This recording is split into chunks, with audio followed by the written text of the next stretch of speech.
guys. All right, so we're trying a little new system this week, and I'm not sure I'm live yet, so let's see. Okay, here we are. Hi guys, I'm Christina Heideck of PTO Answers, and today I am trying out a new video setup using my computer rather than my phone, since I keep hitting go live before I really mean to on my phone, and it is annoying, I guess. Anyway, so we're trying this, so um, yeah, we'll see how this goes. You'll have to let me know if this works better than the other setup, and I'll see if I need to do an external microphone. I tried to set this bad boy up and couldn't make it happen. So without further ado, let's jump into what we are going to be covering this week, and that is 9 positions. Yes, all 9 positions that every single PTO or PTA absolutely must have if you are trying to scrape by with just a few volunteers. That is understandable, but you surely will appreciate the fact that things need to be spread out a little bit more with more hands to be helping. And I know some groups, even if they do have sufficient volunteers, they haven't thought to really break out the different volunteer roles like I'm going to break them out.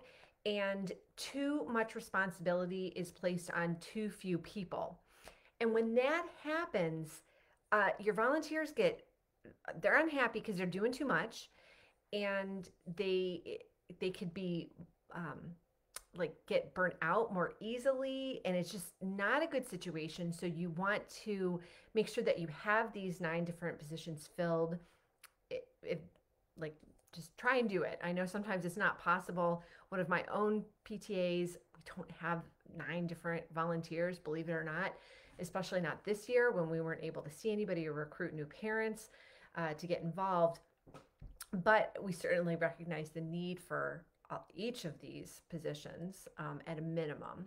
So before I dive in, I just want to remind you once again that one of the best, most awesome resources, free resources that is available is the PTA PTO Superstar Leader Group. I think we have like almost 8,000 members in there now. So you get just to have an opportunity to pick the minds of leaders who are situated similarly to yourself, and maybe some people that who are in groups that are slightly bigger, slightly smaller. You really get a nice cross mix of ideas and opinions and different ways of doing things, and just things you haven't thought about before. I know that I've been involved as a PTO leader for, let's see, I'm bad at math, 11 years now, and I'm still always learning new things because it's just, you can't possibly know everything. So it's really great to be in a community where there are so many people who are so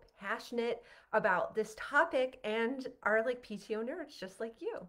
So if you haven't yet joined that, go ahead and hop on over and request to join at ptoanswers.com/ I think it's community. If you go there, you'll get the link to sign up.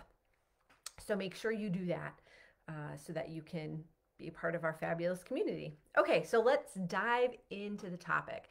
So last week, I was talking about how I really think this next year is going to be like a great opportunity to get more parents involved.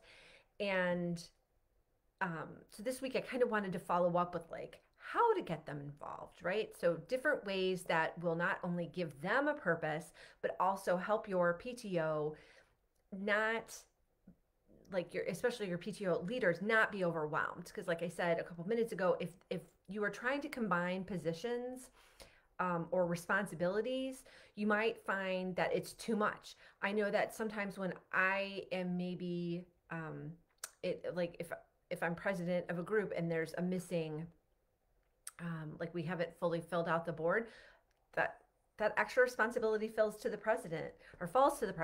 And don't you know, I can tell every single time because I'm like, dang, really wish I had, a fundraising chair. Like that. This totally happened one year. I was president and kind of de facto fundraising chair. That was no fun. Let me just tell you, that was zero fun at all. Okay, so anyway, I also should mention I also have a really fantastic blog post on the same topic. So I have dropped the link to it in the video description. So after our live stream, if you want to do a deeper dive into this topic, then go ahead and check that out. There's also some resources for each of the positions we're going to be talking about. So I definitely recommend that blog post to you. So let's dive into the 9 different positions that every PTO needs to have. So the first one, some of these are not like mind-blowing things. A lot of them are very obvious. And when you think about the different functions of a PTO, of course you need a main leader. So you're going to need to absolutely have a president. And the president is not she who is in charge of all things, but rather she who is in charge of making that all things get done. It's not the same as doing everything yourself. So really the president of the PTO is like the grand delegator who just is the single point of contact for principals, administrators, teachers, parents. So they are the face of the PTO. Of course, your entire board is, but certainly your president. If you have a media opportunity, like several years ago, my PTA sponsored a walk to school event, and I forget who reached out, maybe our communications chair, reached out and got the local TV station. Like one of them came, I think it was ABC. Well, when they came there, they wanted to interview someone, and everybody went, Christina's right there. And so I was super happy I had put on makeup that day since I was on camera. Yeah, because in Cleveland, we're no small market. So a lot of people were going to be seeing me. And so I was very happy to be prepared for that.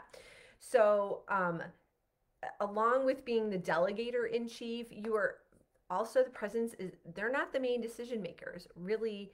And I've talked about this before, but the presidents need to be going back to the group, the executive board, the other leaders, and checking everything with them. So the president is the main point of contact, but then they take in that information and then turn to their executive board and have a discussion about it. Okay, so it is not the grand poobah, it is not the queen bee, but it is the face of the organization, but not the decision maker.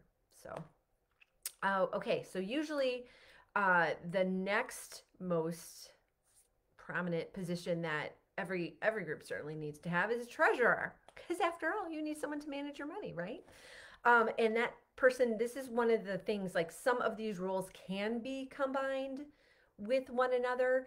This is one that really should never be combined with president, because you want to have multiple people with their hands on the PTO money, because you need accountability, but you don't need too many hands, because that can also lead to trouble, but you definitely need more than one.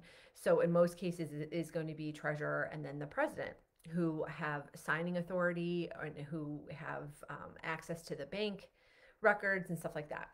All right, so the treasurer, of course, is in charge of keeping tabs on the income and the expenses of the group, and making sure that they're only reimbursing for items that were duly purchased by volunteers.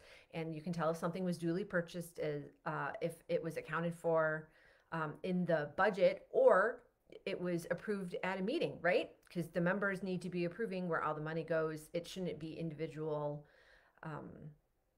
chair people deciding, oh, I think I'm just going to spend $3,000 on the spring fling.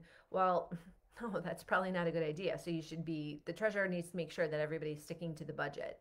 And that's not to say that every single purchase needs to get cleared by the board. You can certainly, and this is how my group has it set up, where you have a budget for the year, and so that officer or committee chair has, let's say, $250 to play with, you know what I mean, use for the intended purpose. And if they don't have to they of course have to turn in all of the receipts so we can see that the money is being spent properly, but they don't have to get authorization for all of those $250 individually, right? They only need to come back to the group and ask for money if they go over, by more than 10%, because that's the little slush fund that we have built in just to make our lives easier, because sometimes we don't know how to estimate costs, or costs increase, and it just is a good way to keep the cogs free and moving for your group, so you're not bogged down with all these financial decisions at every single meeting, because that can get real fast. All right, this next position is really an important one, because if you are only focused on fundraising, then nobody's going to want to be involved with your group, because that is boring, and you have to be giving the money back to the school in an open and obvious way where all parents and staff members can appreciate it. And so, of course, you need to have a family events chair. Now, the only level of school that I would think that this is not exactly needed in this particular format would be high school, because of course high schoolers want nothing to do with their parents, so you're not really having family fun events. It's more like student events. So you could rename this to be the fun program chair or something like that, but you get what I mean. You just definitely want someone who is in charge of putting on fun events that are free or low cost, or however you can make it work with your budget, to bring people in to come and be together as a community. Of course, can't really do that this year, but like in a normal non-pandemic year, of course, we're coming together maybe like every other month, depending on what you have with your school. I know the younger my kids were, the more often we were having an event through the PTA for like a family fun event. I think for the K-4 building or K-3 building, I think it was like about once a month, which is a lot to be planning. And so you definitely want to carve out one, maybe even two people, depending on how many events you're having, so that they are solely dedicated to making those events happen. Otherwise, it's just too much for anybody else to take on, right? All right, the next position that every PTO needs to have is a communications chair. I cannot tell you, and this is one that I don't always have, I will tell you, but I'm always like, oh, it takes up so much time, especially if you're president, because you have to be, half the PTO game is figuring out what to do and then doing it. And then the other half is letting other people know what you're doing and kind of why. Because if other people don't know what's going on, then they're not necessarily going to be supportive of you when you need help in the way of volunteers or fundraising, right? Because they're just not going to see that connection. So it's really helpful if you have one or two volunteers who are solely in charge of communications. So what they are in charge of communicating out, it would be in like a weekly or bi-weekly email to your families, in charge of the Facebook page, making sure that events get posted, so that people know what's going on. Or you could even assign them and say, hey, we need your help making flyers. Like maybe you're just the flyer chair. Like that's all a form of communications. As long as you're getting all of the information out, then that'll really go a long way to making sure that people know and can be involved. Because half the time you do things and it seems like people don't even know what you are doing as a PTO necessarily, because they're so busy, have so many other things going on, and they're like, I wish I'd known about that. And you're like, I sent home 15 flyers. Maybe not 15, but you know what I mean. So, really handy. I found that most groups don't have a separate communications chair. I know at the lower elementary school, when we finally established this position, it was a game changer. It was a huge game changer. So many more people felt like they were involved. And it also is a great position for new volunteers, because they don't have to know how to do anything other than send things out. So they just have to know how to echo it out to the community, which new volunteers, that's not very intimidating. They're like, oh, sure, I can put together an email newsletter. Oh, sure, because you just cut and paste and boom, send it out. It's not very overwhelming, whereas maybe planning family events might be very overwhelming, so it might be harder to get a new volunteer to take that position on. So this is a great entry-level position, I guess is what I'm trying to say.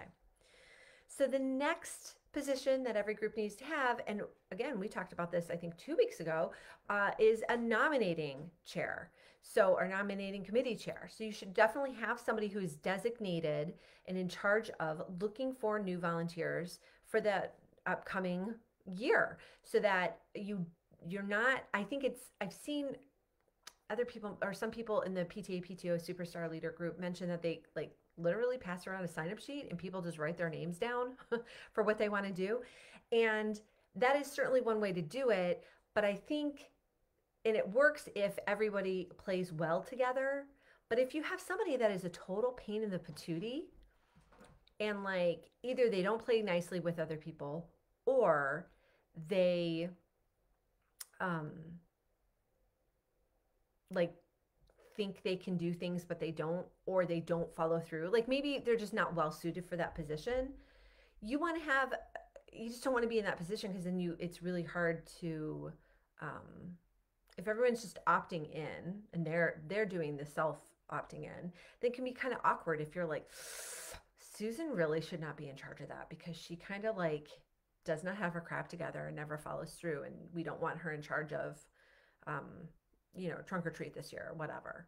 So I think the far better solution is to have a nominating committee who is a group of, or comprised of members from your group that know a large section of your school community, who can bring other people in, and who are willing to make the ask to see who wants to be involved in as what. So if you need more details about the nominating process, I covered that pretty thoroughly in a video, I think 2 weeks ago. And then also I did a blog post about it. So definitely go to ptoanswers.com and just search elections, and it should pop up there for you on that one. Okay, so we've covered president, treasurer, family events chair, communications chair, nominating committee, and the next one is secretary. So this is just somebody who's in charge of taking notes at your meeting, so that you can remember the next month, be like, wait, there would be no question about how much did we agree to give the French teacher for bulletin boards? Like, you will know, oh yeah, it says here, $35 or whatever. So you definitely want someone keeping track of things separately. And you just don't want to leave it to your memory, because you're going to forget, because you're busy. So have somebody who's in charge of just writing all that good stuff down. And some people want to know, like, how much information do you need to write down, Christina? There are varying opinions on this and varying comfort levels. I don't really want to read a novella every month for the minutes. So I have a very short and sweet and to the point kind of view on it. But I did write a little bit about this in, I think the blog post is called How to Be the Best PTO Secretary. So go, if you're interested in that, just go to ptoanswers.com and check out, search for secretary, and that should pop up for you right there. So that secretary is a really helpful position for not only taking minutes, but also writing notes for your community members, like babies or sicknesses or illnesses, or babies, sicknesses, or deaths, I think, in the family. It's always nice for your PTO to reach out to teachers and staff with a nice little card, or even fellow families, student families with that. So, all right, we have two left. I'm wondering if you can guess which they are. The eighth position that every group should have is a program chair for your really big program that you do that I haven't already, that it doesn't like clearly fall under somebody. So for example, at my high school PTA, we do a recognition award for juniors. And so there is someone that's their only job is to help that award be given. So they put the application together, they send it out to the teachers and parents and say, hey, if you know of a junior who you think should be getting this award, then nominate them. And then they go through and handle all of the details for that. But like, that's their only job. And it's a big enough job where it's meaningful. So another good example of this would be like carnival, or even just something, it's hard to tell, like I don't know all the programs that your group might be doing, but I'm sure you can think of something where it would be beneficial to have one point person be in charge of something instead of it being lumped in with somebody else's position. Like, you just don't need to add more stuff to the president. Usually that's the default. The president is going to be in charge of it, but it can be too much for the president. That's why people don't want to take it on. All right, so the very last absolutely critical position that every PTO should have is a membership chair. And this is the position that I most often see that it's combined in with the president position, or like nobody kind of thinks that they're in charge and they just, the PTO just like throws out membership information in the fall, and then whoever comes. And for those groups, I'm like, is that really working for you? Like, do you have a lot of members? Because I know that when my groups have not had a membership chair, our involvement has like nosedived. And so it really benefits you to have a separate person who's, um, outgoing, very enthusiastic, knowledgeable about the PTO, who can act like a cheerleader in order to get more people involved. Because when you have like a dedicated person just in charge of that, then of course you're going to bring more energy to it, and it's just going to really benefit your group. Um, and a lot of times, like I said, I do see this position getting like kind of comboed in with the president position, and that's way too much. It's just way too much. So there you have it. Those are my 9 different positions that I think every PTO needs to have. And on this new system, I can't see, oh man, I can't see comments. So, oh, I can't even see them though. Oh, poo. I'll have to catch it later. So I will come up with, I'm going to test this out again and see if there's a way that I can see comments, because this is kind of stinky. I hope nobody had a question. If you did, I apologize. I got to figure this out and see. Facebook loves to change this up and make this more difficult for me to talk with you guys. So sorry. I guess I'll answer the comments, I guess, when I get off of here. So I'm so sorry about this. I will see if there's a way. Pooh. Why do they make this so hard, man?